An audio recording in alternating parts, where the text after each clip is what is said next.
The parking lot at Deschutes Park was empty when we pulled in, just a patch of cracked pavement surrounded by thick evergreens, the kind that swallow sound. It was late morning, a little overcast, and the air had that damp, earthy smell that comes just after rain. It was just me, my cousin Priya, and my boyfriend Malik. We were hoping for a quiet hike, maybe spot some chicken of the woods or oyster mushrooms if we got lucky. No cars, no voices, just the three of us and the trail. The woods felt heavier than usual, like the hush was pressing in, muting even our footsteps. We joked, poked at moss, and pointed out weird fungus shapes. Sometimes I caught myself listening for something that wasn't there. We spent the first hour just wandering, ducking under branches, peering at the bases of trees, comparing notes on what was edible. Priya found a patch of tiny orange caps. Malik spotted a slug the size of his thumb. We were loud, laughing, not worried about anything. Then I saw it. A massive oyster mushroom clinging to a fallen log, pale and thick. Probably 2 pounds if it was anything. I couldn't help it. I shouted, way louder than I meant to. My voice echoed, and right after there was a sharp crack somewhere off the trail. Not a squirrel scamper or a deer rustle, more like someone breaking a branch on purpose. Then a single hollow knock, like wood hitting wood. It was so deliberate I stopped mid-sentence. Priya and Malik both turned, faces suddenly serious. That's when I saw him. An older man, maybe late 60s, with gray hair and wire-rimmed glasses, wearing a faded red windbreaker and jeans. He jumped out from behind a cedar, clutching a walking stick. For a split second, he looked like he'd been peeking at us. He darted out, trying to look casual, but then he started running, actually running, straight toward us. He wasn't on the trail. He shouldn't have been able to get there without us noticing. My heart started thumping hard. Malik shifted closer to me and Priya, putting himself between us and the man. None of us said a word. The only sound was his boots crunching over the undergrowth. Lovely day for a walk, isn't it? Out here foraging, are we? His accent was clipped, maybe English. He smiled, but it didn't reach his eyes. Priya mumbled something about mushrooms. Malik just nodded, jaw tight. You folks carrying any weapons today? There's been bears about, you know. Big ones. He looked at each of us, eyes flicking from Malik's hands to Priya's backpack, then to me. There aren't any bears in this part of Washington. Not really. I said we were fine. My mouth was dry. He started walking with us, not asking, just falling into step. Every few yards he'd glance into the trees like he was searching for something. The trail felt narrower, the woods closer. Every so often I'd hear twigs snapping deeper in the brush. Sometimes it was just behind us, sometimes off to the right. Priya squeezed my arm, whispering that she didn't like this. You know, I come here often. It's a good place for reflection. The water's special, if you know how to use it. The trail dipped, and I could hear the river ahead. Fast, cold, churning over rocks. The air felt sharper, almost metallic. I tried to keep my voice steady, asking if he lived nearby. Oh, I'm not from around here, but I come for the water. There's a ritual I do down by the rocks. You three should join me. It's cleansing. He pointed at a narrow, muddy path that led straight to the water's edge. The river was running high, white with foam. I shook my head and said, "No, we just come for the hike." My voice sounded too thin, even to me. Are you sure? It's only cold for a moment. Afterward, you feel lighter. I can show you how. He took a step closer, eyes fixed on me. I could see the river reflected in his glasses, gray, churning, endless. Malik shifted his weight, ready to move if he had to. Priya's hand was shaking in mine. Suddenly another branch snapped, this time much closer behind us. I spun, hard in my throat, but saw nothing but tangled brush and river mist. You really shouldn't turn your back to the woods here. Things move differently when you're not looking. I backed away, pulling Priya with me. Malik didn't take his eyes off the man. I told him quietly that we needed to go. Now. We turned and walked, fast but not running, not yet, back up the trail. I kept glancing over my shoulder, half expecting to see that red jacket weaving through the trees behind us. There was one more snap in the woods farther off this time. I didn't look back again. The air felt heavier, like the whole forest was holding its breath. When we finally reached the parking lot, the car was still alone, right where we left it. I locked the doors before anyone said a word. Malik checked the rear-view mirror the whole way out. Even now, I keep thinking about the way he watched us, how he seemed to know we'd be alone. I wonder if he's still out there, waiting for someone else to call out in the quiet.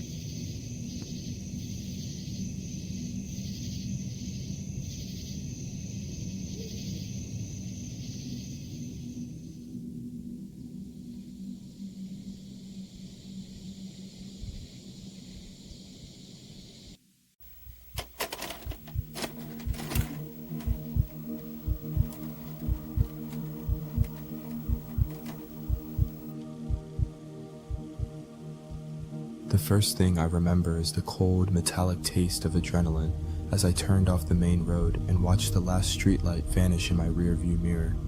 My girlfriend, Lila, sat beside me, hugging her knees, flashlight balanced on her lap. We'd stopped at an all-night store before heading out, grabbing hiking boots, a couple of cheap flashlights, and a can of bear spray. Someone had been killed by a bear out here a month ago, so the spray felt like a charm against bad luck. Are you sure about this, Amir? It's almost midnight. I tried to sound braver than I felt. I told her the stars would be incredible out here, no city lights to drown them out. Besides, we'd be careful. The paved road gave way to gravel, then gravel to dirt. Each turn seemed to pull us deeper into a maze, the trees pressing in, headlights bouncing off trunks like pale ghosts. Eventually, we found a narrow dead-end drive, barely wide enough for my old Civic. I backed in, thinking it'd be easier to get out in the dark if we had to leave fast. I killed the engine. The headlights faded, and the darkness rushed in all at once, thick and heavy, swallowing the car. I heard Lila's breath catch. We got out, flashlights flickering to life, beams slicing through the black. The forest was so quiet, even our footsteps sounded wrong, like we were trespassing somewhere we shouldn't be. We wandered a little, shining our lights up at the branches. The stars were out, but the canopy was so thick we could only catch glimpses. The air felt colder than it should have, even for late spring. After a while, the silence started pressing in. Lila suggested we head back to the car. I agreed, though I didn't say it out loud. I was starting to feel watched, like the trees were closing ranks behind us. We climbed back into the car, doors clicking shut, and let out a shaky laugh. The windows fogged up from our breath. We decided to stay put for a while, maybe explore each other instead of the forest. It felt safe, in a weird way, tucked inside that tiny car, condensation blurring the world outside. We laughed quietly, whispering, forgetting for a moment how far we'd driven from anything familiar. That's when I saw it. 2 beams of light, faint at first, drifting through the trees. Headlights. They were moving slow, like whoever was driving didn't want to be heard. Lila tensed beside me, pulling a jacket over her chest. We both froze, barely breathing, watching as the headlights crept closer along the dirt road that led to our little dead end.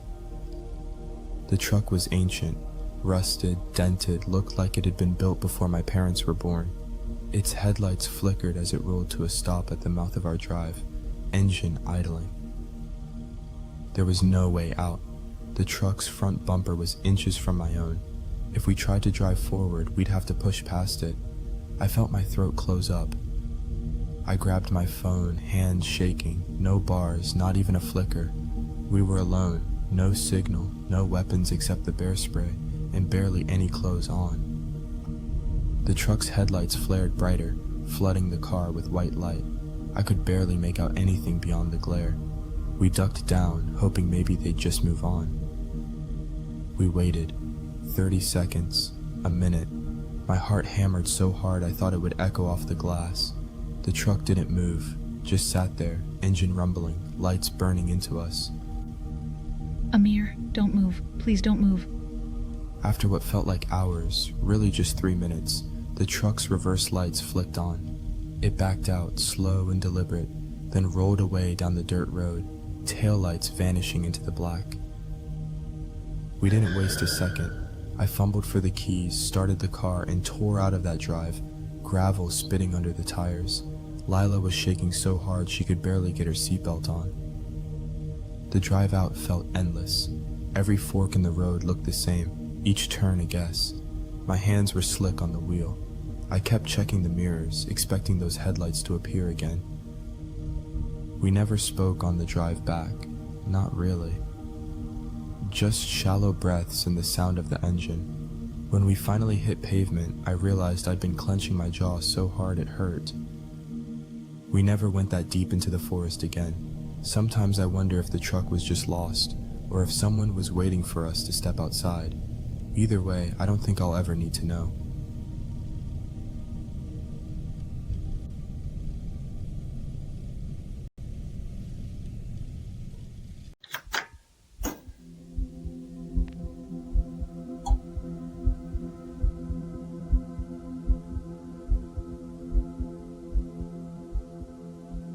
Back in 2015, I was 19 and still living at my parents' place, tucked away in a small German village. There wasn't much to do after dark. Most nights, the streets felt like they'd been emptied out by the wind. My closest friend Sonia lived just 2 streets over. We shared a habit we kept from our parents, sneaking out late to smoke together in our cars. It felt like a tiny rebellion, even if it was kind of stupid. We'd meet up, roll the windows down just a crack, and talk about anything. School, parents, the dumb stuff we'd done that day. It was our way of winding down, even though our parents later told us they could smell the smoke in our cars the whole time. At first, we'd just park in a side alley, but that changed after a friend's mom caught us. We needed somewhere more hidden, so we picked a dirt road that cut through the forest outside town. It was quiet, almost too quiet. By December, that spot had become our regular haunt. I remember the cold biting at my cheeks, the way the forest swallowed every sound. Sometimes it felt like the trees pressed in closer when we turned off the car lights. One night, just after midnight, I messaged Sonia and asked if she wanted to meet up. She replied she'd pick me up this time. I waited until the house was silent, then slipped out, careful not to wake anyone. I rounded the corner and slid into the passenger seat, the interior already cold from waiting. Sonia grinned at me, her breath fogging the glass. We didn't even bother with music, just drove straight to the forest, windows cracked for the smoke. We pulled onto the dirt road, killed the headlights, and let the engine tick to silence. The only light was the faint glow from the dashboard, just enough to see each other's faces. The forest outside pressed up against the glass. We sat there whispering about nothing in particular. I remember the way our voices sounded small, like the air outside would swallow them up if we spoke any louder. After a while, we stopped talking. The forest was so silent, it felt like it was waiting for something. I could hear the faint hum of the dashboard and the occasional crackle of a leaf outside, but nothing else. My eyes drifted to the passenger side mirror. At first, I thought I was seeing things, a shape barely there, standing in the brush behind us.